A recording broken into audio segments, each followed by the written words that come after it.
Hey guys, just want to say thank you for clicking onto this video.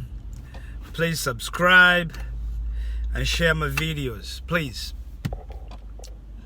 Let's grow, let's get to 10,000 Ks. Like I've always said in my videos, this channel will be the most awake oriented channel when we get to 10,000 Ks. 10,000 subscribers. There's a lot of programs I work on and I'm working on that in the future I'd like you guys to be part of. I was watching Go Black to Africa. I was watching his video, and in this video he had this Uber driver, female Uber driver in Tanzania. I like that.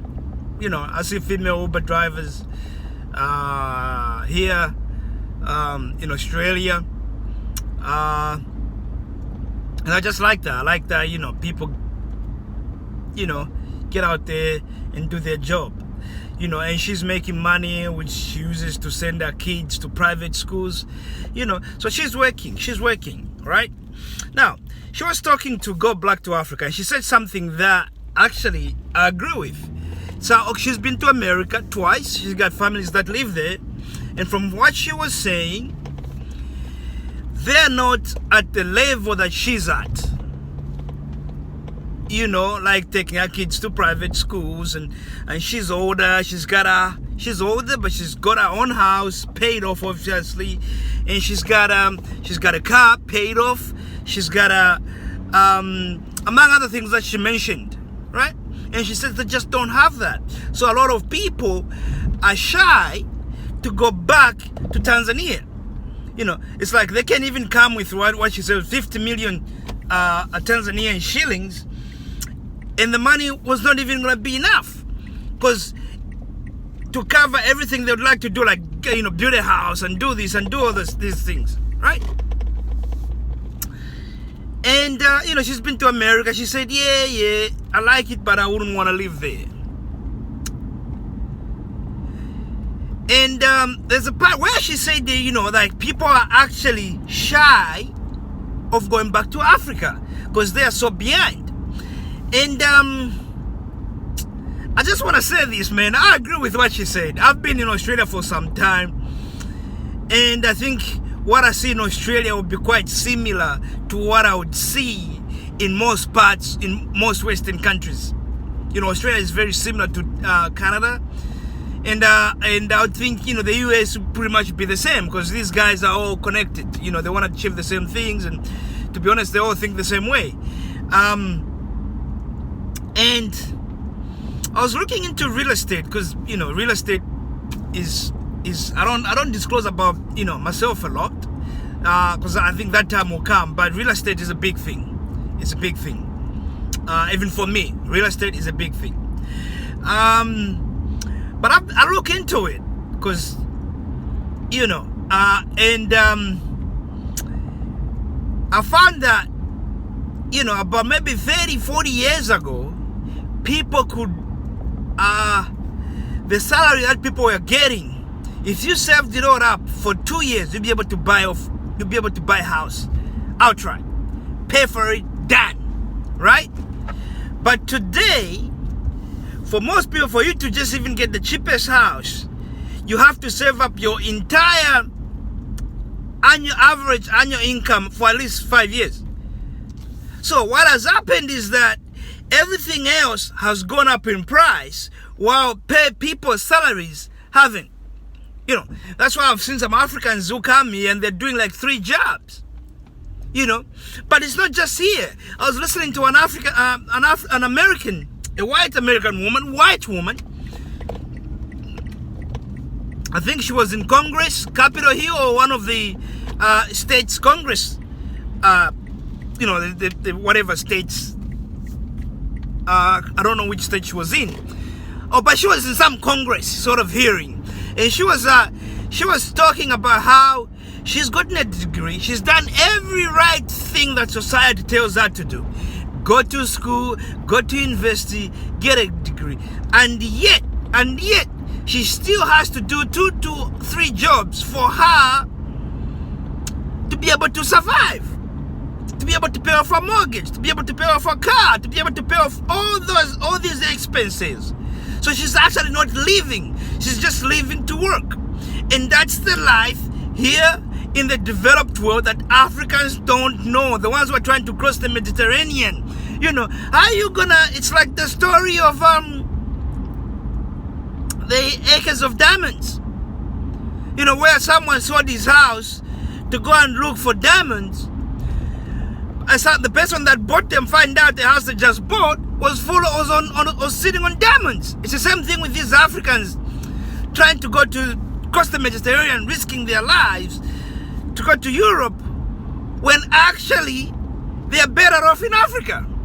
But it's an illusion that has been sold to us through television. And you know, if you see Paul Pogba making gazillions of money, you also think, oh, all I need to do is just go to Europe and I'm gonna make money.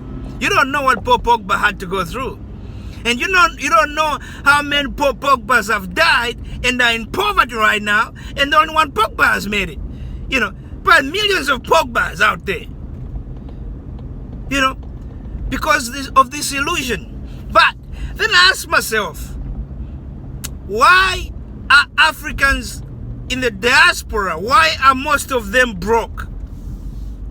And I know they're going to kill me here, because everyone is going to try to come and say, no, we are not. All right, some of you guys have good jobs. You get paid well, but believe me, you also have fancy houses, so you're paying a lot more money. You want to drive a fancy car, so you're paying more money. And most of you guys, just like, the reason why I started the video the way I started the video is to say, it's not just Africans who are broke. Even locals here, local white people, majority of local white people are broke. They're living on credit cards. If you look up in Australia, but I know this can be extrapolated to almost all Western countries. You know, debt. America is in debt. You tell me a country that's not in debt. The only country that's not in debt today is Saudi Arabia. Okay? They don't owe nobody no money. That's how Nigeria should be, because it's so rich. You know, they should be copying what Saudi Arabia has done. But so what I'm telling you is because it's here too. You know, but for a lot of black people, right? We are broke. In the diaspora, we tend to be broke for some time, especially when you just get here. You know, you get a job. If it's in Australia, maybe you're making, you know, $1,200 a week. You think your mind is already calculating. You get a simple job, you know, and I'm talking about a simple job. You know, when you come first here, you know, just like you start from scratch. Most of the time, you're gonna get maybe like a factory job or something like that. Say you're making $1,200, you're making $1,000. I'm making $1,500 a week, and you're actually doing the exchange rates in your mind without even thinking about it. Oh man, I'm loaded. And what starts to happen now, you want to start helping every person that you knew back home. Your mom, you send them money. Your uncle, you send them money. Your nephews, you send them money. This and that, you send them money. You send them money, you send them money, you send them. And as you continue living here, you're struggling because you got even no money left. Because every time you get paid, you're sending money back home. Okay? That's one of the reasons people are broke. You know, you want to start a business with your families back home who don't even know how to run a business. And you spend so much time. This happened to me as well. I'm saying this. I sent trucks to my cousins. They couldn't use them. Cost me a lot of money. You know, wasn't cheap. You know. But the good thing is, today they can't ask me for money because they stuffed it up. However, when I go back right now, I could have done things differently. You know, because now I'm doing things. I learned the mistake early on, and I figured the things out. You know, so this is what I'm gonna tell everybody. You know, I know you gotta support the people back home, but I gotta tell you, like I've just said in one of my videos, it's $5 to buy a mango in Australia. It's free to get a mango in Africa. It's between $3 and $5 to buy an avocado. It's free to get an avocado in Africa. Okay? So I want you to start thinking straight. When you guys, for those who are planning to travel, For those who are already there, make the following changes. Okay? When someone calls you up from back home, your uncle, whoever, oh, send us so much money, we got this business. Tell them to write a business plan. And they'll tell them to show you how much money they're expecting to make and what the profit is. Okay? Because I tell you what, for most of them, they don't even know. They just think it's a business because they are not business people. This thing that Africans are business people, we're business minded. It's not everyone is business minded. That's why everyone is broke. Most of the people that sell at the market, they don't even know how much profit they make. It's like a job. They go there, they make a bit of money, go home and feed their families, and that's it. There's no savings, there's nothing. Okay? So they are not business people. You know, it's just they find ways to survive. It's like having a job. Okay?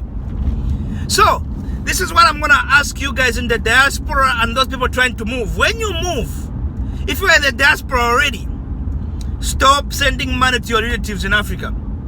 Depending on your situation, okay, some of you guys come from rich families. Like I'm lucky, I don't have to really send money to most of my family members because, you know, we do business in Africa. They have, you know, we've been doing it for decades, okay?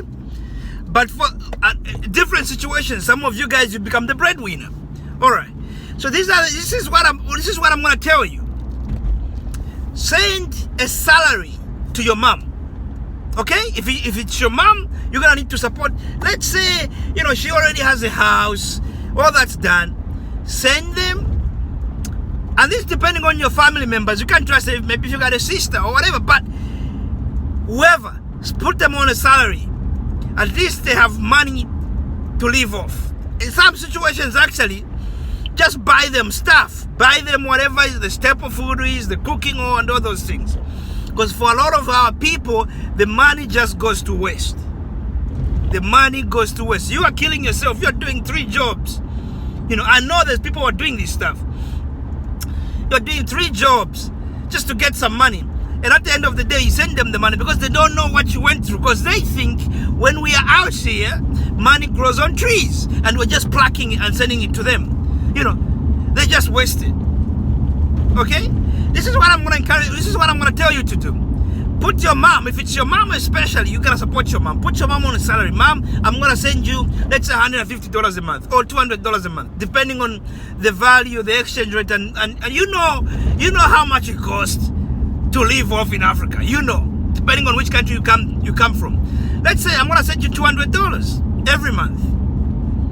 You know, so stick to that. Every other family member that comes up and says, tell them to get lost. Just for now. And this is what I'm going to encourage you to do. Save up. Save up your money. Learn a little bit. When you're in the Western world, there's 2 things that make money if you're not business minded. Real estate and the stock market. Okay? So real estate and the stock market. You don't have to fully understand the stock market. You don't have to understand it. Get yourself involved. The beginners stock market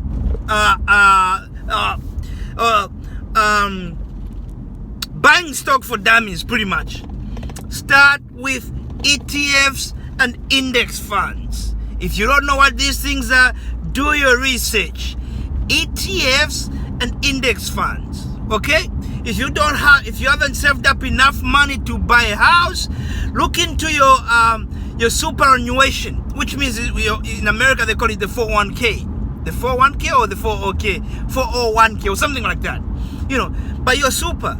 See some loopholes where you can put in extra money that you can take out if you're going to have to buy a house. Some countries have that. Like in Australia, you can be putting money into we call it super here, into your super. And if you want to take it out and put it towards your house, you don't have to pay any taxes on that. So you can just put it as your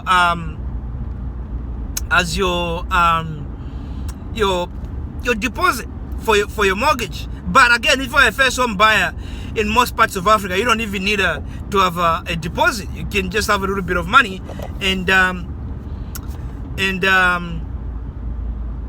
and you get a house, and there's government incentives and all that, okay? But what I want you to do initially for the next 10 years, all right, is to put money in real estate and to put money in the stock market. I know some of you guys are going to say the stock market is risky, but I'm going to tell you this. 99% of all rich people have money on the stock market. So you can put some money into this. Yes, I know 99% of all rich people have money in the stock market. Don't go there, start to wait for the stock market to drop and then invest in some company. Don't even do that. Look up ETFs. There's a brokerage company called Vanguard. It's from America, right? But I know these guys are multinational because they have this Vanguard in Australia. I've used them for a long, long time. And believe me, I'm laughing all the way to the bank, okay? There's Vanguard. I'm pretty sure there'll be Vanguard in Canada. There'll be Vanguard in Europe. Look them up. There's also local brokerage companies that you can look up. Search best performing ETFs. You're going to find that Vanguard's ETF will be up there as better performers. In Australia, it's Vanguard ETFs that perform better. They have some ETFs that will allow you, and index funds as well, that will allow you to invest money in companies like Apple, Google, all these big American companies if you're not in America. And believe me, most of index funds and ETFs that have invested in tech companies, they've been doing over 20% return for the past 10 years. Now, I gotta tell you, I am not your financial advisor here, right? I'm not qualified. I'm just telling you, and you do your own research. Because believe me, it's much easier for you to spend 10 years to create $1 million and then help out everybody. Because you can lose $100, $200 if you got $1 million. That's not big. But when you have $1,000 or $500 and you have to lose $200, $300, you're not going to get anywhere. But create your wealth first, then help. Okay? There are some instances where you definitely need to help.